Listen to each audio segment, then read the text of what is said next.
to read this passage and to see what happens and continues to happen in the story of Paul being brought before kings and seeing God use him to be a witness and a light to all those that he is around. And we'll start in Acts 27. And now we're learning about really the voyage and the wreck that Paul experienced with on his way to Rome. And when it was determined that we should sail into Italy, they delivered Paul and certain other prisoners unto one named Julius, a centurion of Augustus's band. And entering into a ship of Adramyttium, we launched, meaning to sail by the coasts of Asia, one Aristarchus, a Macedonian of Thessalonica, being with us. And the next day we launched at Sidon, and Julius courteously entreated Paul, and gave him liberty to go unto his friends to refresh himself. And when we had launched from thence, we sailed under Cyprus, because the winds were contrary. And when we had sailed over the sea of Cilicia and Pamphylia, we came to Myra, a city of Lycia.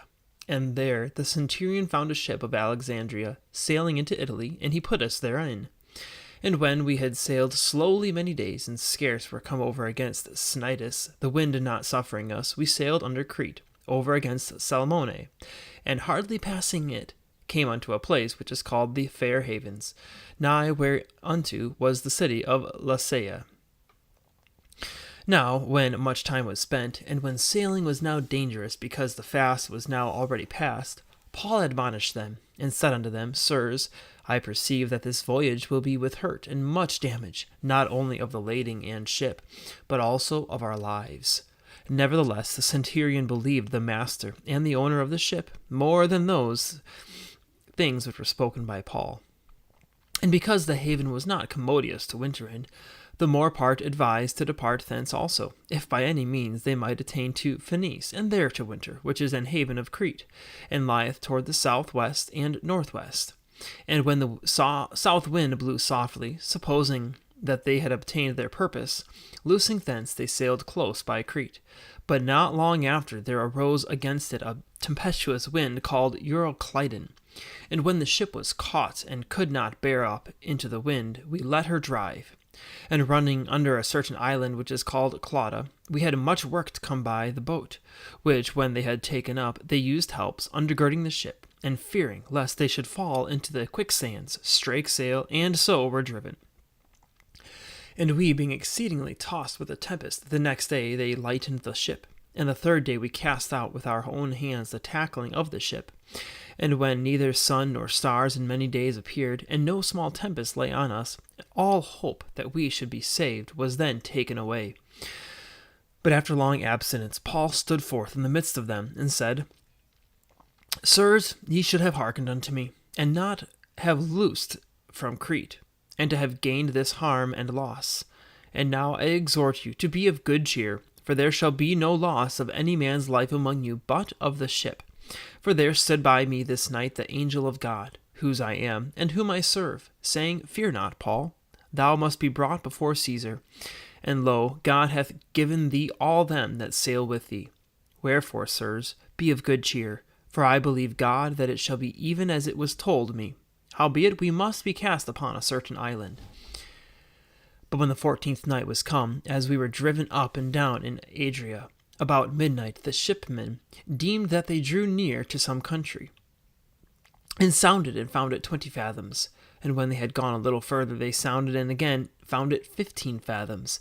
And fearing lest we should have fallen upon rocks, they cast 4 anchors out of the stern, and wished for the day.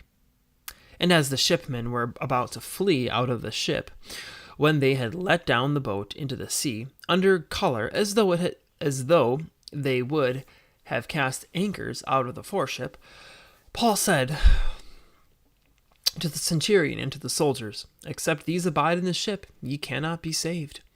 Then the soldiers cut off the ropes of the boat, and let her fall off. And while the day was coming on, Paul besought them all to take meat, saying, This day is the 14th day that I pray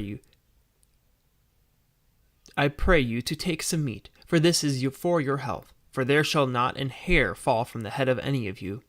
And when he had thus spoken, he took bread and gave thanks to God in presence of them all. And when he had spoken it, he began to eat. Then were they all of good cheer.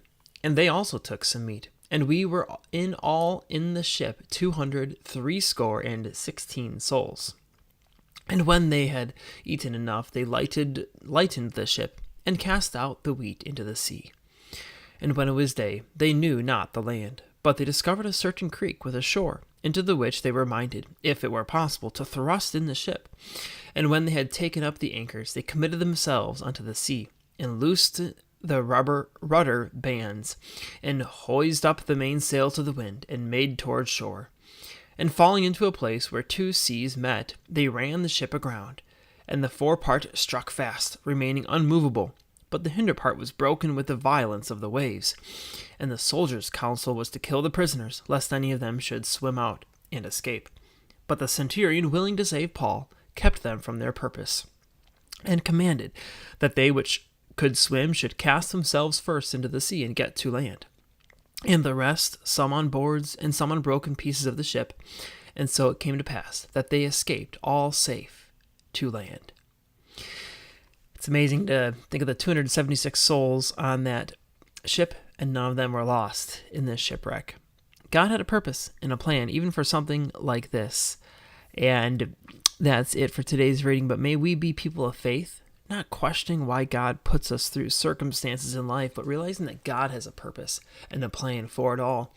And may we be fully yielded to that purpose and plan that He has for our lives. Take care, and God bless, and may you fulfill the purpose that God has for you today. Goodbye.